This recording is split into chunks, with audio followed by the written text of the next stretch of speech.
ओम नमो भगवते रुद्राय नमः। सभी सनातन धर्मियों को मेरा जय श्री राम। आज हम बात करेंगे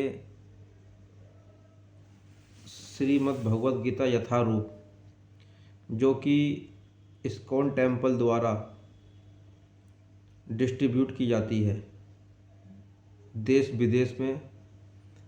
यहाँ तक कि जितने भी देश हैं आप देखेंगे ये इस्कॉन टेम्पल ही प्रकाशित करता है और डिस्ट्रीब्यूट करता है। तो ये श्रीमद् भगवत गीता यथारूप है, जो कि श्रीमद् एसी भक्ति वेदांत स्वामी प्रभुपाद द्वारा लिखा गया है। जैसा कि लोग कहते हैं कि इस्कॉन टेम्पल एक अंतर्राष्ट्रीय संस्था है और ये सनातन धर्म के खिलाफ है। किसी चीज़ को जानने के लिए सबसे पहले हमें उसे समझना चाहिए कि ये हमारा मित्र है या हमारा दुश्मन है। तो जो इस्कॉन टेम्पल है वह सनातन धर्म के लिए बहुत से कार्य कर रहा है। वह कन्वर्जन रोक रहा है कई राज्यों में। अगर हम देखें तो हमें इसके द्वारा पब्लिश्ड एक श्रीमद् भगवत गीता यथारूप भी पढ़नी चाहिए कि इसमें लिखा क्या है सनातन धर्म के बारे में। सबसे पहले मैं आपको बता दूं, ये श्री कृष्ण भगवान को ही परम ब्रह्म मानते हैं। जैसे कि हम सब सनातनी मानते हैं कि ब्रह्मा विष्णु महेश ये एक हैं, बस इनके रूप अनेक हैं और सबके एक अपने कार्य हैं, पर जो तत्व है वह एक है, परम ब्रह्म। तो ये श्री कृष्ण भगवान को परम ब्रह्म मानते हैं। इस श्रीमद् भगवत गीता यथारूप में 700 श्लोक हैं, 18 अध्याय हैं। श्रीमद् भगवत गीता चारों वेदों का निचोड़ है। जैसा कि इस कलयुग में हम लोगों की बुद्धि काफ़ी दुर्बल है, हम वेदों का पठन और उसका अर्थ नहीं निकाल सकते, तो उसके लिए ये श्रीमद् भगवत गीता यथारूप है। इसमें हमें चारों वेदों का निचोड़ मिलेगा। हमें इसे पढ़ के समझना होगा कि सनातन धर्म में कि श्री कृष्ण भगवान की क्या महत्वता है और हमारे गुरु श्री भक्ति वेदांत स्वामी प्रभुपाद जी इनके बारे में क्या सोचते हैं। जैसा कि भगवत गीता के तो बहुत सारे पब्लिश्ड बुक्स हैं, पर सबके अर्थ अगर हम देखें तो वह तोड़ मरोड़ के गलत दर्शाए गए हैं। चाहे वह इंग्लिश हो चाहे वह हिंदी हो, वह लोग अपने फ़ायदे के लिए कुछ भी अर्थ निकाल देते हैं गीता का। श्रीमद् भगवत गीता का अर्थ होता है कि भगवान द्वारा दिया गया या गाया गया सुंदर गीत या संदेश। यथारूप का अर्थ होता है एज इट इज़, जैसा जैसा उन्होंने बताया वैसा ही है ये। तो यह इस्कॉन द्वारा डिस्ट्रीब्यूट किया जाता है और उनके द्वारा ही पब्लिश किया जाता है। ये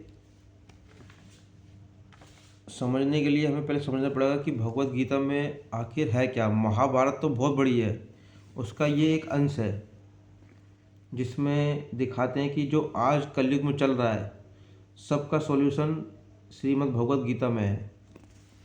तो जैसा कि हम जानते हैं कि जो भारत देश है ये राजा भरत के नाम पर रखा हुआ है। तो भरत के वंशज धृतराष्ट्र और पांडु दो भाई थे। धृतराष्ट्र को लोग कौरव बोलते थे और पांडु पुत्रों को पांडव, पर थे वो दो भाई। तो धृतराष्ट्र के 100 पुत्र थे और पांडु के 5 पुत्र। कम आयु में पांडु की मृत्यु होने के कारण धृतराष्ट्र को राजा बना दिया जाता है। धृतराष्ट्र जन्म से ही अंधा था और जो उनके पुत्र थे उसमें से उनका जो ज्येष्ठ पुत्र था चतुर दुर्योधन, उसकी राक्षस प्रवृत्ति थी। वह पांडु के पुत्रों से ईर्ष्या करता था, घृणा करता था। तो पांडु की कम उम्र में मृत्यु होने के नाते या कारण वह धृतराष्ट्र के संरक्षण में था। भीष्म पितामह, उनके चाचा विदुर और उनके ममेरे भाई श्री कृष्ण भगवान उनके साथ थे। और जो दुर्योधन था वह बचपन से ही दुष्ट था और चतुर था।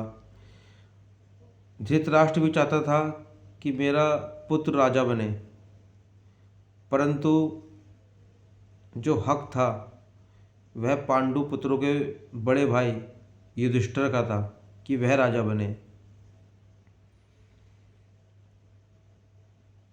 कुंती माँ के भतीजे श्री कृष्ण भगवान जब राजयोग में आए और पांडु जो पुत्र थे उनके सभी भाई जब राजयोग में आए तो चालाकी से जुए में दुर्योधन और उसके भाइयों ने मिलके पांडवों से उनकी सत्ता छीन ली और द्रौपदी के साथ भी दुर्व्यवहार करा। परंतु परम ब्रह्म श्री कृष्ण भगवान के दिव्य हस्तक्षेप से द्रौपदी जी की रक्षा हो पाई। उसके बाद पांडु पुत्रों को 13 वर्ष के लिए वनवास भेज दिया गया, जैसे कि वो जुए में हार गए थे। जब वह 13 वर्ष बाद वनवास से आए तो उन्होंने अपनी सत्ता मांगी, अपना राज मांगा, तो दुर्योधन ने मना कर दिया। उन्होंने 5 गांव मांगे, दुर्योधन ने मना कर दिया। दुर्योधन ने ये कहा कि मैं तुम्हें सुई की एक नोक तक की जगह नहीं दूंगा। मजबूरी में आकर जब पांडवों को कौरवों से युद्ध करना पड़ा तो श्री कृष्ण भगवान, जो कि अर्जुन के ममेरे भाई थे, मामा के लड़के, वह गए और उन्होंने शांति संदेश रखा कि पांडु उनकी सत्ता दे दो।